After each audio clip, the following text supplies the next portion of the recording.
This is Agriculture Today, and I'm Shelby Varner with the K-State Radio Network. K-State livestock economist Glynn Tonsor starts this week's programming with our cattle market update. He reviews this past week's cattle markets and gives updates on the April meat demand monitor. We continue today's show with Allen Featherstone, K-State agricultural economics professor and department head, as he discusses being named a distinguished professor at K-State. He mentions important mentors and explains significant moments in his career. Today's show concludes with K-State fisheries and aquatics specialist Joe Gerken. He shares information about unexpected and undesired species in ponds and how to handle them. That and more is coming up ahead on Agriculture Today.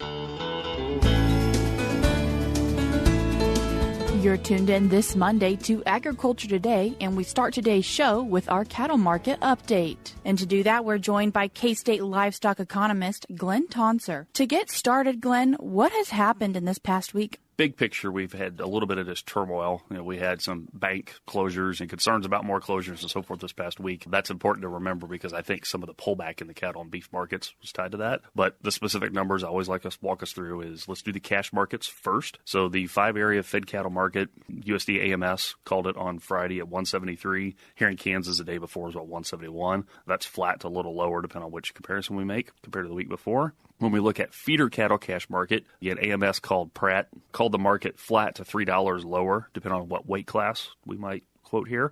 I always like to bring in one or two specific lots for reference, and one of the bigger volume lots was 214 head, weighing 830 pounds, sold just below $2, so $199 per hundredweight. That would have been down about $2 from a similar the week before. Before I break down the futures market, I think the main thing to keep in mind here is some just macroeconomic uncertainty was leaning on these markets. So the futures, CME contracts, June live cattle, 162 was down about $4 on the week. Again, then we're seeing that stronger pullback on the board than in cash. And then August feeder cattle was 222, down almost $8 for the week. That was the biggest pullback that I've given you so far here. I try to outline this broader macroeconomic thing, another nugget to kind of remind us. Crude oil pulled back actually at one point almost $5 per hundredweight this past week. While that might sound good to our listeners that are putting gas, the tank, and eventually that helps there, it is a symptom of a broader question on is global economic activity, security in our financial system, and so forth at risk. Personally, I think a little bit that's overdone, but there was a lot of discussion on that this past week that put pressure on these markets. And then also, Glenn, what about the box beef cutout? Yeah, so it's good to look there as we move from live animals towards consumers. That's the wholesale beef market. Choice was $309 on Friday, down about $2 compared to the week before. And then select was called at $288, basically flat. I think it was down, just rounding error compared to the week before. So wholesale middle meat prices held up a little bit better this past week, at least compared to cash markets. The board, which is the CME contracts I quoted, we had the biggest pullback. And that's not surprising because some of your speculative behavior and trading behavior is stronger there as well. And then, Glenn, something you like to do is kind of give us some demand updates. So looking at that, what about some export demand numbers that have been recently updated? So most of our listeners probably know I do live in the world of meat demand. That's why I like to do this. But there's multiple measures of beef, pork, and chicken actually demand that we maintain on our AgManager.info website. And the first one I want to call out is a export demand. So this would be foreign consumer demand for U.S. beef, pork, and chicken. And specifically for beef, we updated those numbers on April 20th, was the last time we got to update them, and they reflect information through February. So there's this time lag. USDA's Foreign Ag Service is where we get that trade data from, and then we have other measures we bring into that allows me to say, unfortunately, that foreign demand for U.S. beef slipped all the way up through February, declined since last July. Now, let me be careful here. You and I haven't had the distinction between demand and consumption, at least. Demand is a measure of how much somebody's willing to pay. Right? It's both a value and a volume consideration. Consumption or just tonnage is just a volume number with no consideration of price. So what I'm sharing here is demand information, is the value people are putting on the pounds. And that's important here because there's no sign that the public doesn't want, and foreign public in this case, U.S. beef. We had multiple months of strong going into last summer. But I think global economic slowdown and kind of with it buying power is slowed, and their ability to pay up for U.S. beef has tempered. So that's my update on the foreign demand front, but notice the lag. So that information's current through February. When we turn it back at home, the domestic demand story, I usually rely on the Meat Demand Monitor. Again, that is a beef and pork checkoff funded project. It's a domestic survey-based effort. All the information, the raw data, the surveys, all the reports, you name it, is on our AgManager.info website as well. I usually interject here that purple is good for your soul. You and I are staring at purple in this room. You'll see a lot of purple when you go to that website. But this is a national effort. A lot of stakeholders behind it, pun intended, because we're talking beef today. But I encourage people to make use of that. So retail as well as food service demand are the two different market channels here that we track.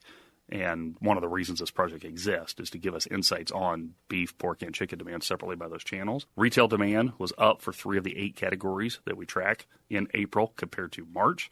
However, all 8 categories we track, demand was down compared to April of 22. So grocery store channel demand has slipped compared to a year before. We have a few instances, including the 2 beef categories, where it was up a little bit compared to March. Food service demand, specifically this is willingness to pay for a meal with a meat entree at night, so dinner meal. 4 of the 8 meals, the demand was up versus March. But again, all of them were flat or down compared to the year earlier.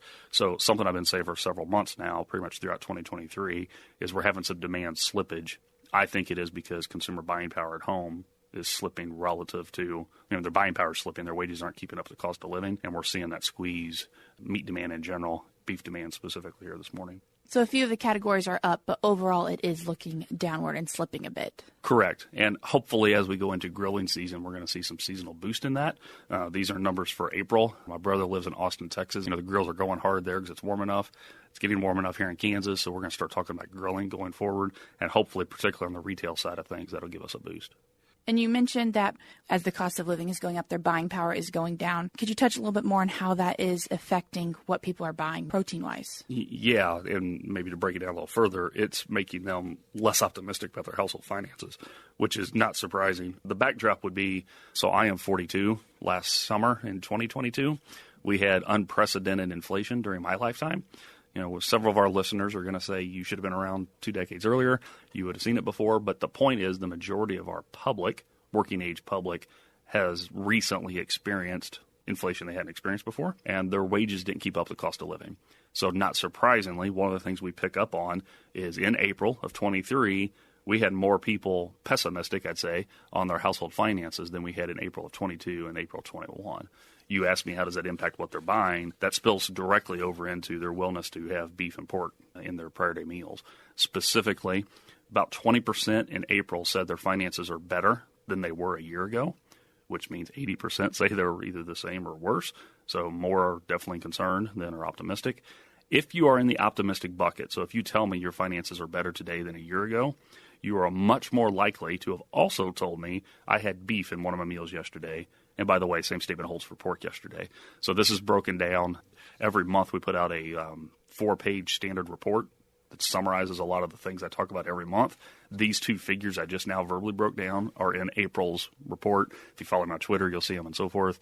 But the punchline would be as people have become more concerned with their finances, they become less willing to put beef and pork on the plate, either at home or away from home. Meat Demand Monitor isn't something that just you are talking about in K-State.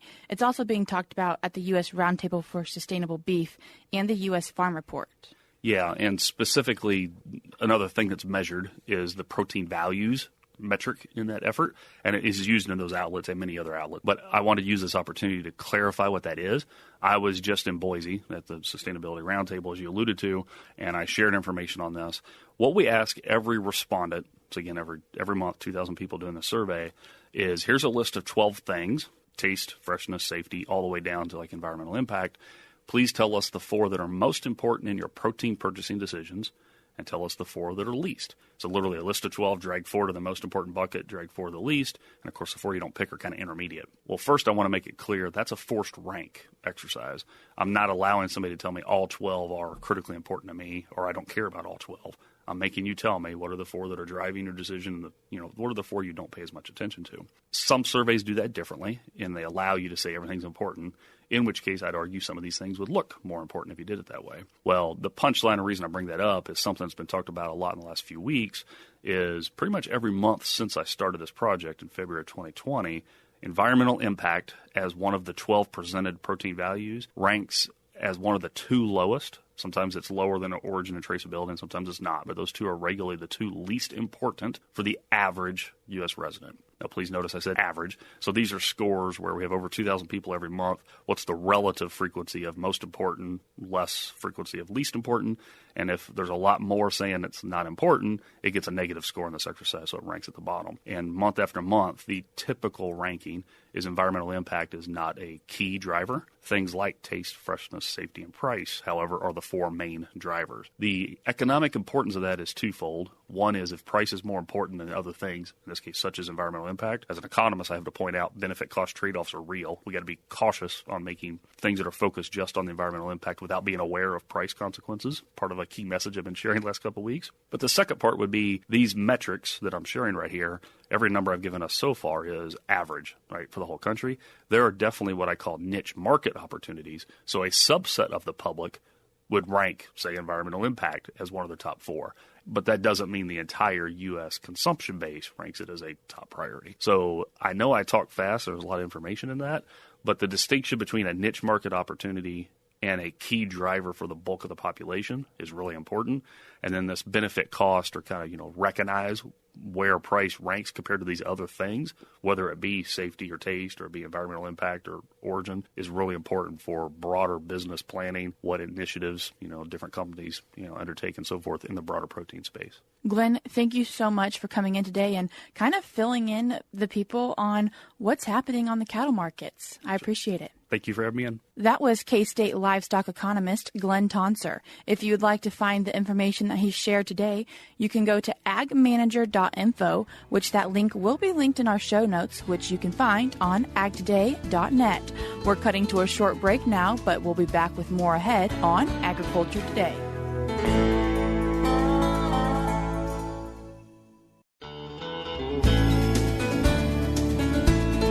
You're tuned back into Agriculture Today, and we're talking now with a distinguished professor who was just named this year, Professor and Department Head of Agricultural Economics, Allen Featherstone. Allen, thank you so much for taking the time to join us today. No, thank you. Now, Allen, this award is considered one of the highest faculty titles that someone can earn.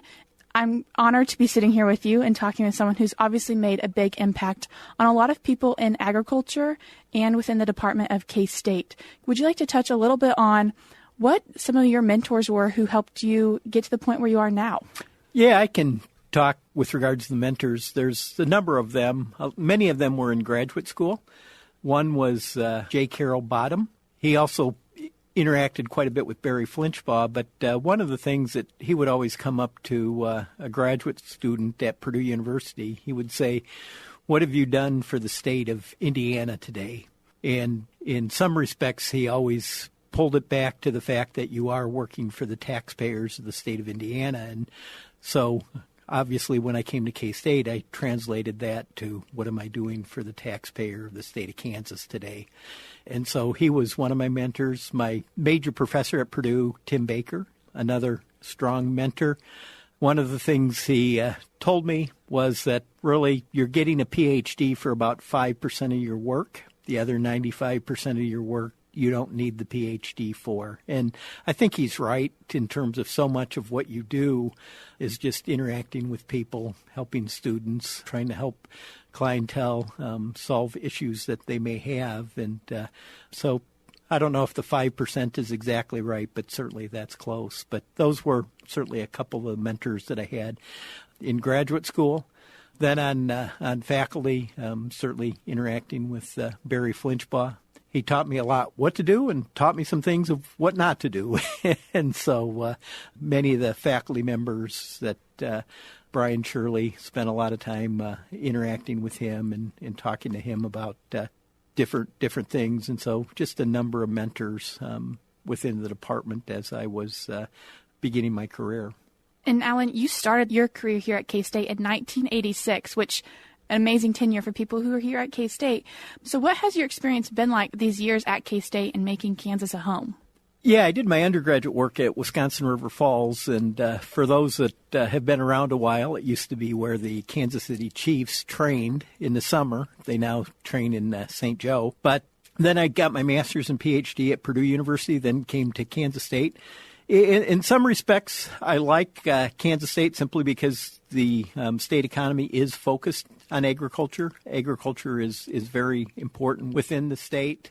The university has always created a climate such that if you wanted to be an entrepreneur, they would allow you to be an entrepreneur. And I think that climate is very unusual. So many times you're kind of a peg in a big university, but throughout my career, different things that I've done have essentially allowed me to use creative thinking, entrepreneurship to develop different programs that I think have been very beneficial for the university. You've talked about different programs, and you actually helped develop the Master of Agribusiness program here at K-State. Could you talk a little bit like what that experience was and how you've enjoyed helping the next generation? Yeah, certainly that was an interesting enterprise in terms of the program began in 1998. I always tell individuals that I was put on the committee to make sure it didn't happen. But like a good researcher, you weigh the evidence and find out, no, there is a market here, and we just need to figure out how to do it, and it can be very effective. And it turned out that my original rejection of my hypothesis that doing an education online wouldn't be doable was incorrect.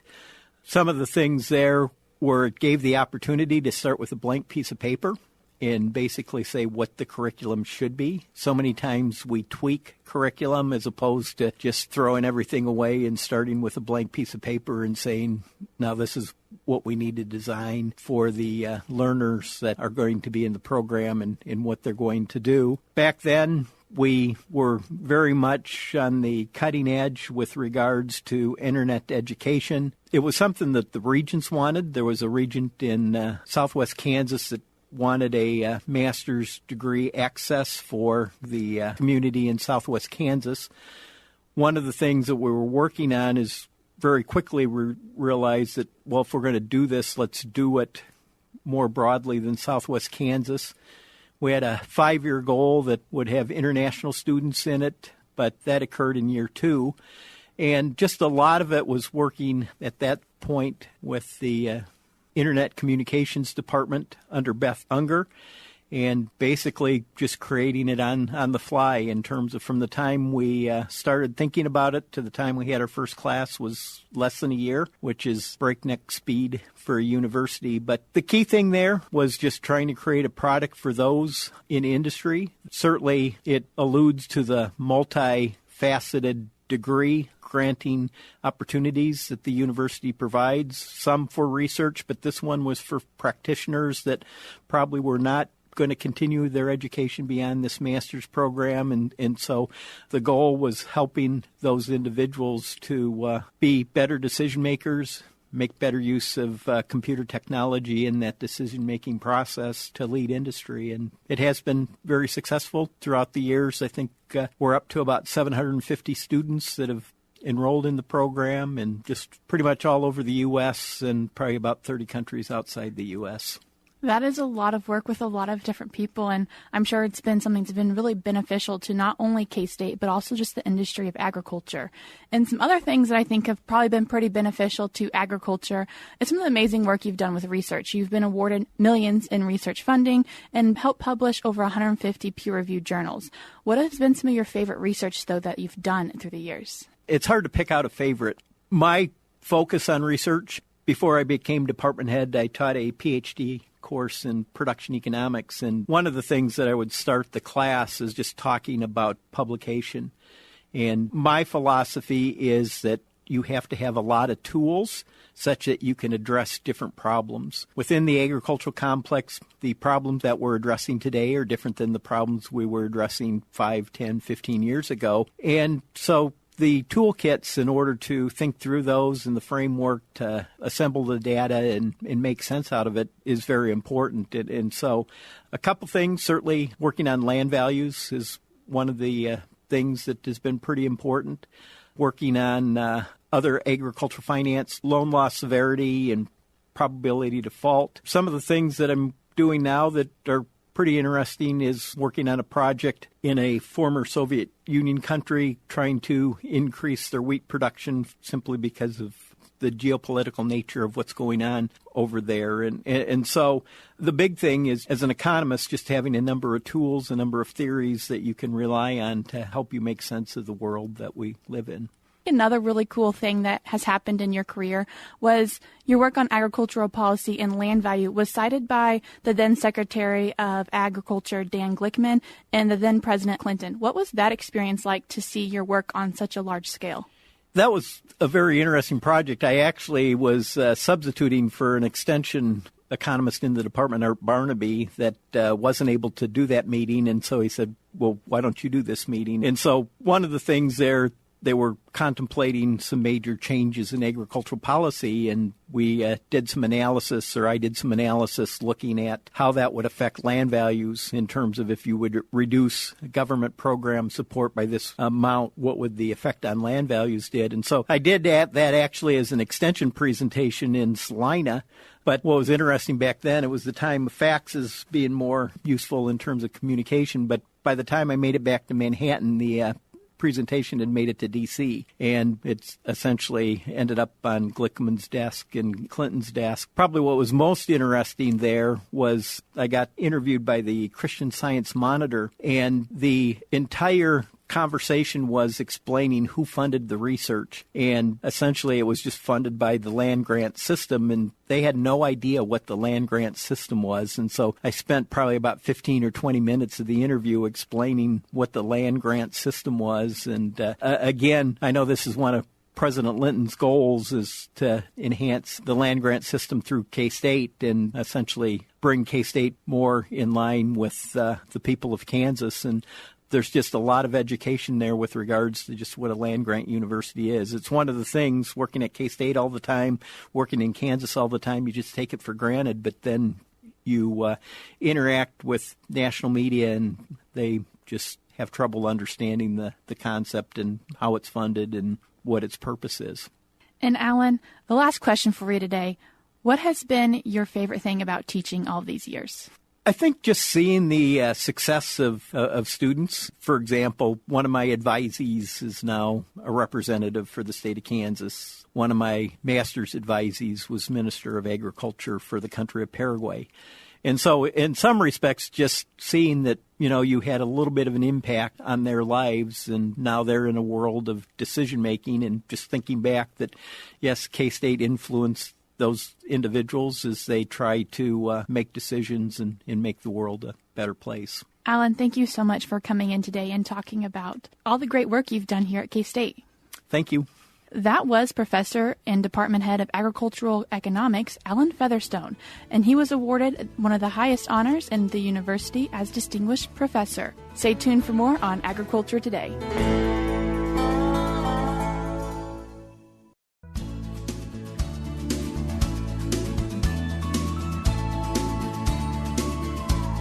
You're tuned back into Agriculture Today for our weekly wildlife segment, and today we're joined by K-State Fisheries and Aquatics Extension Specialist, Joe Gerken. Joe, thank you for coming in and joining us today. Yeah, thanks for having me. Today you wanted to talk about unexpected or sometimes undesired species in the pond.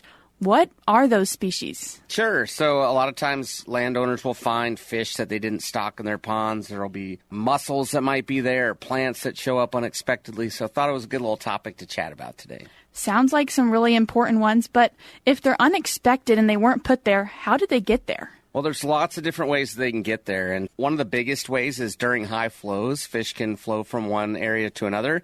That hasn't been a problem in Kansas for the last year or so, but still during, extreme rains, these critters can move from one area to another. Another good way is good-intentioned people. So you might have friends that come over and want to fish your pond, and they might have some fish that, hey, they're left over. They're going to add them to your pond. It's a great thing. So they think they're helping out. That can cause unintended consequences for the pond.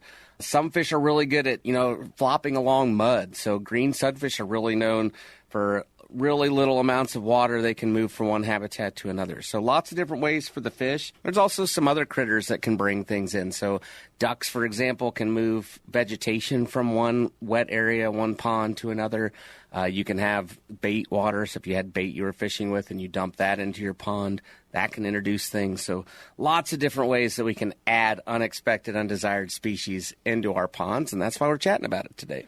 I didn't know there were quite so many ways that things could get into your pond that you didn't want. But if they are in the pond, how do you want to get them out? Well, we do want to get them out. That's important. They can compete with some of the desired species that we want to have there. So a lot of times if we have fish that we don't want there, we want to make sure we get them out. Larger fish like carp or buffalo can stir up the sediments. That can cause issues with plants that we have there. So we want to make sure that we do something about it. Getting them out a lot of times can, we kind of need to know what we're dealing with. It could mean different management techniques, but having a plan is really important to make sure we get our pond on track for how we want to manage it. And how can people know what the undesired species are for their pond? Sure. So a lot of that is just there's something different that's shown up, right? And so if something is kind of, you haven't seen it before, it's unexpected, that'd be a good time to reach out and kind of figure out, hey, is this something that should be here, or is this something that should raise alarms, something we want to chat about? Is this something that people then need to consistently check their ponds throughout the year, or is this more of a spring and summertime? Yeah, so this can happen anytime. Vegetation, different types of vegetation tend to show up this time of year, so that can kind of be a surprise. But these critters can show up at any time, and so the ponds tend to be more active in the spring and the summer. It might be something that you see as you're starting to spend more time in these habitats. So kind of being aware of what's going on and just keeping your eyes open. That's always a good idea with wildlife and fisheries. So if they see something that they think is an undesired species, what are some resources that they can find to know, is this actually something I want in my pond or not? Sure. So your local extension agent's a great place to start. So reach out to them. They're always helpful. I'm always available. So if it's something a little unique or different, definitely reach out to me. I'm happy to take those questions. Kansas Department of Wildlife and Parks, if it's a public waterway, that would be a good place to start and ask them questions. They have a lot of resources as well. U.S. Fish and Wildlife Service has a lot of resources also. So those are some good resources you could reach out to and kind of start investigating. Is this something that should be here or not? On that investigation, what is the best way for people to look at their pond? Well, just spend time around it, right? Go enjoy it. So that's going to depend on the person. So I really like to be outside and look at critters. I'm a wildlife or a fisheries specialist. So, I want to go out and fish, and I want to hunt, and I want to hike around and look at critters. Other people might just, want to have a cold beverage at the end of the day and kind of watch it or sit and watch a sunset over their pond. So spending time around your pond, that'll kind of get you to have opportunities to kind of, see things that are enjoyable and maybe see things that are different that you might want to ask some questions about. So as the weather's warming up, maybe spend some time by your pond and see if there's cool things or not so cool things in the pond. I think that's always great advice. Spend as much time around that water as you can. Joe, thank you so much for coming in and giving us a little bit of information on undesired species in the pond. Thanks for having me. That was K-State Fisheries and Aquatics Extension Specialist Joe Gerken sharing about unexpected or undesired species in ponds.